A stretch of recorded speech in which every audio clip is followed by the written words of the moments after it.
শীতকালে আমেরিকার সেমি ট্রাকগুলো কেন প্রায় কখনোই রাতে ইঞ্জিন বন্ধ করে না? যুক্তরাষ্ট্রে কি ডিজেল পানি থেকেও সস্তা? একদমই না। আসল কারণটা খুবই সহজ।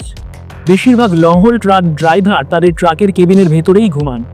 আমেরিকান ট্রাকের হিটার বড় ব্যাটারিতে চলে না, এগুলো সরাসরি ইঞ্জিনের কুল্যান্ট লুপ থেকে তাপ নেয়।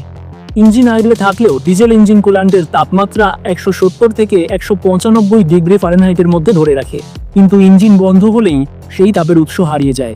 তীব্র শীতের মধ্যে কয়েক মিনিটের মধ্যেই কেবিনের তাপমাত্রা 18 ডিগ্রি ফারেনহাইটের নিচে নেমে যেতে পারে।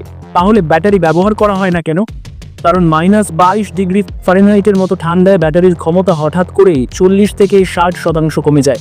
সারা রাত হিটার চালানোর মতো পর্যাপ্ত শক্তি তখন আর থাকে না। এর মানে হলো ঘুমন্ত ড্রাইভার ঘুম ভাঙার আগেই জমে যেতে পারে। আরেকটা সমস্যা আছে, ট্রাক একবার ঠান্ডা হয়ে গেলে ডিজেল ফুয়েল লাইন জমে যেতে পারে, ফলে সকালে ইঞ্জিন স্টার্টই নাও নিতে পারে। এখন প্রশ্ন হলো, তুমি যদি ওই কেবিনে ঘুমাতে, তুমি কি ইঞ্জিন বন্ধ করতে?